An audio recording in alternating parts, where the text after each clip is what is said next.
Bonsoir les amis et bienvenue dans cette vidéo de présentation du match de championnat entre l'Olympique Lyonnais et le Stade Rennais qui aura lieu demain à 13h, diffusé sur Prime Video. Alors évidemment un match qui arrive après l'immense déception de l'élimination en Coupe de France par Nantes. Alors évidemment...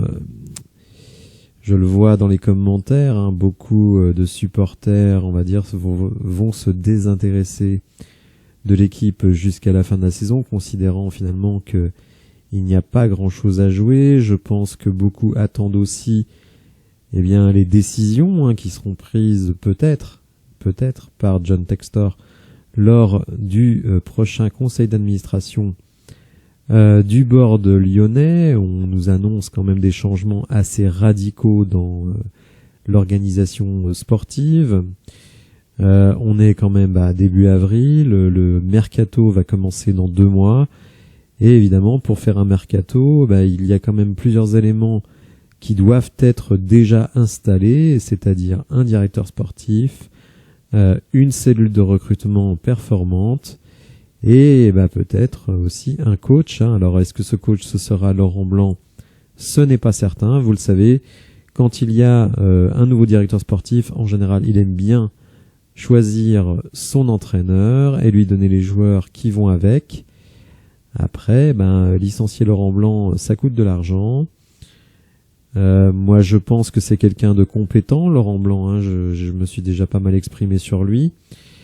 Ce qu'il y a, c'est que il a perdu quand même la confiance de pas mal de supporters et peut-être aussi de pas mal de joueurs, puisque en fait il n'a pas su mobiliser son groupe, il n'a pas su trouver les clés tactiques dans le match le plus important de l'année, qui était le déplacement à Nantes. Alors les joueurs évidemment doivent se regarder dans un miroir, puisque c'est quand même eux qui sont sur le terrain, mais en tout cas Laurent Blanc n'a pas trouvé les mots motivationnels et les ressorts tactiques dans ce match.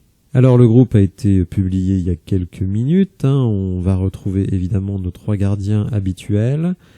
En défense évidemment je vous avais donné l'info dans l'onglet communauté il y a quelques heures. Dejan Lovren donc sera absent, évidemment Malo Gusto qui n'est toujours pas de retour. Je pense qu'il y a fort peu de chances qu'on joue avec une défense à 3 défenseurs centraux. Donc on va certainement repasser, à mon sens, dans un 4-3-1-2, comme on pourrait l'appeler, avec évidemment Tagliafico en latéral gauche, Koumbedi à droite, Diomandé et Lukeba au centre. Au milieu de terrain, je pense que Laurent Blanc va vouloir retrouver ces 2 joueurs qui récupèrent énormément de ballons, c'est-à-dire Le Penant et Cacré, et la touche technique de Tolisso.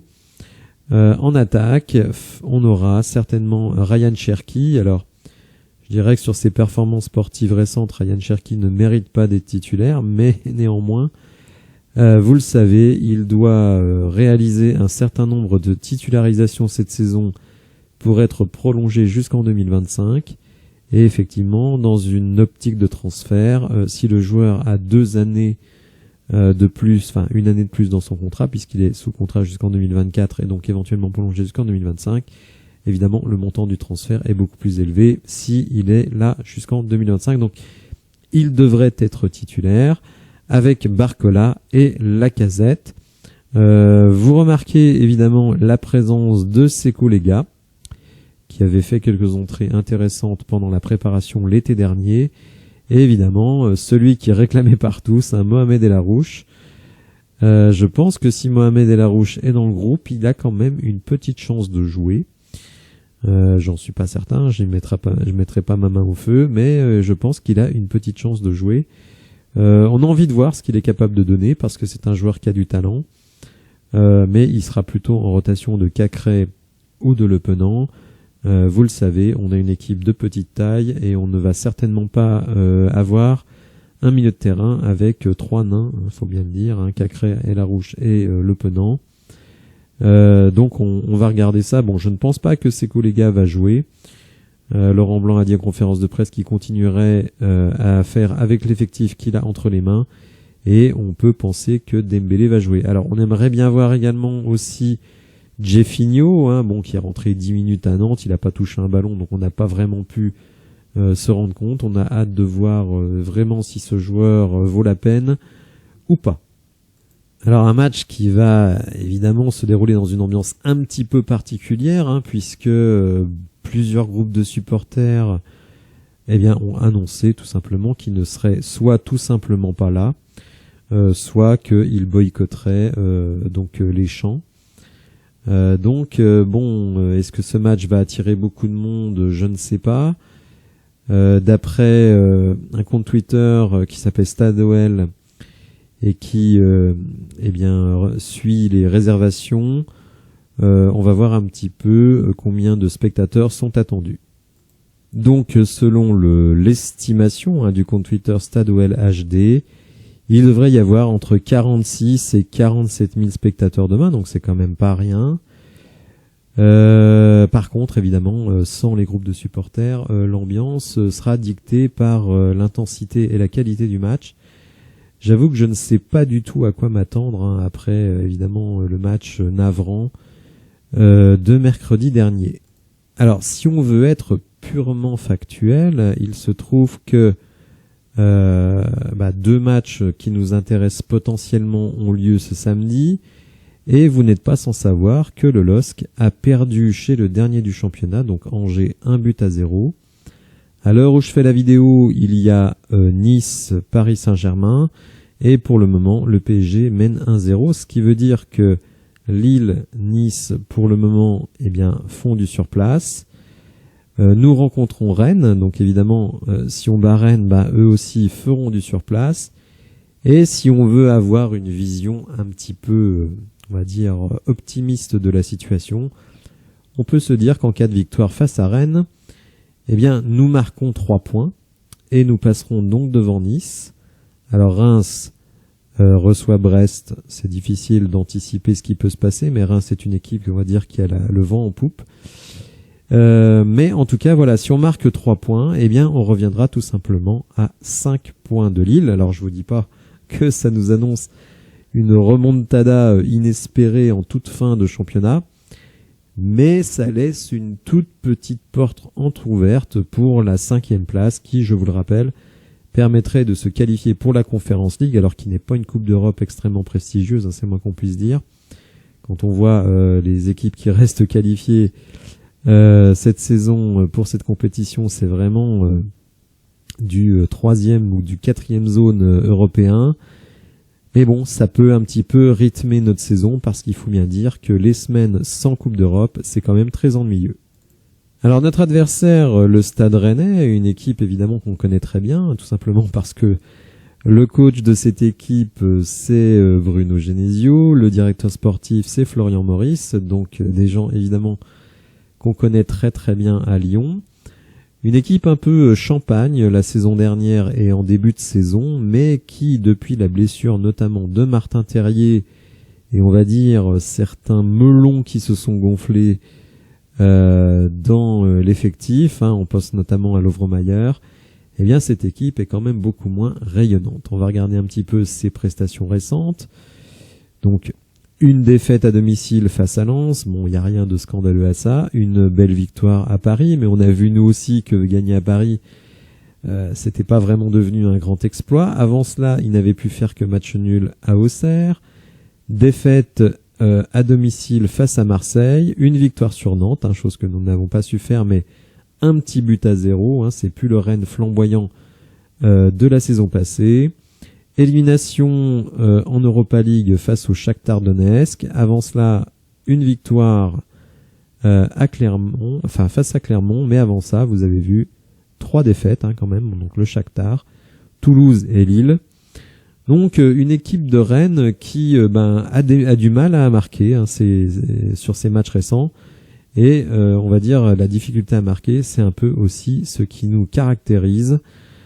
En championnat, je dirais que depuis quelques semaines, on est moins catastrophique. Vous voyez, depuis le début du mois de janvier, finalement, on a une défaite ici à domicile face à Strasbourg, une ici abominable à Auxerre. Mais sinon, en championnat, je précise, alors on gagne pas toujours puisqu'on fait beaucoup de matchs nuls, mais on va dire que le bilan est pas si pourri que ça. Ce qui caractérise effectivement nos derniers matchs, c'est la difficulté à scorer. Alors, le problème, c'est qu'on a mis énormément de responsabilités dans les dans les pieds de Ryan Cherki, ce qui, à mon sens, n'est pas lui rendre service. Mais vous le savez, avec le contrat, on ne peut pas vraiment faire jouer la concurrence puisqu'il est obligé d'être titulaire pour pouvoir être prolongé d'une année supplémentaire. Donc Laurent Blanc est un petit peu coincé avec ça. Il peut pas vraiment tenter beaucoup d'autres choses non plus, mais tout simplement parce que nous n'avons pas d'ailier. Le mercato d'hiver a permis de faire partir des joueurs, mais des joueurs qui étaient des ailiers comme Karl Toko Ekambi ou Tété n'ont pas été remplacés. On a laissé partir, on a prêté Romain Fèvre, Jeffrey Adelaide. Alors vous me direz, le pauvre Jeffrey Adelaide, dans quel état est-il? Mais ça nous enlève de la rotation, on va dire, en meneur créatif. Donc évidemment, il reste pas beaucoup de solutions et j'entends beaucoup de critiques sur Laurent Blanc, mais si Ryan Cherki n'est pas bon, que Barcola n'est pas efficace, il se retourne vers son banc. Et qu'est-ce qu'il a? Oussem Aouar et Moussa Dembélé. Moi, je veux bien qu'on critique Laurent Blanc, mais il faut aussi regarder l'effectif tel qu'il est aujourd'hui. Et franchement, on a un banc dégueulasse, avec des joueurs, pour la plupart, qui n'en ont rien à foutre. Alors peut-être que Ella Rouge va savoir saisir sa chance. Je serais très surpris que ces Koulega jouent. Mais par contre, Jeffinho, il a une vraie carte à jouer en l'absence d'Amin Sarr, qui pour le moment, il faut bien dire, n'a pas totalement convaincu. Voilà, alors même si effectivement en ce moment on est très énervé et agacé avec notre équipe, avec ce qui s'est passé, il faut bien le dire. La saison n'est pas finie, c'est difficile quand même de se motiver, il faut bien le reconnaître, pour une équipe dont on a l'impression vraiment qu'elle se moque de nous. Et bon, et si on a une toute petite mais vraiment infime chance d'aller chercher une place européenne, le résultat de Lille, le résultat de Nice et le fait qu'on joue Rennes nous donne une toute petite porte entrouverte. Il faut mettre le pied dedans et essayer d'aller chercher quelque chose, même si effectivement on a une fin de championnat, un calendrier qui n'est pas simple. Mais bon, on reçoit Marseille qui n'est pas très souverain ces derniers temps.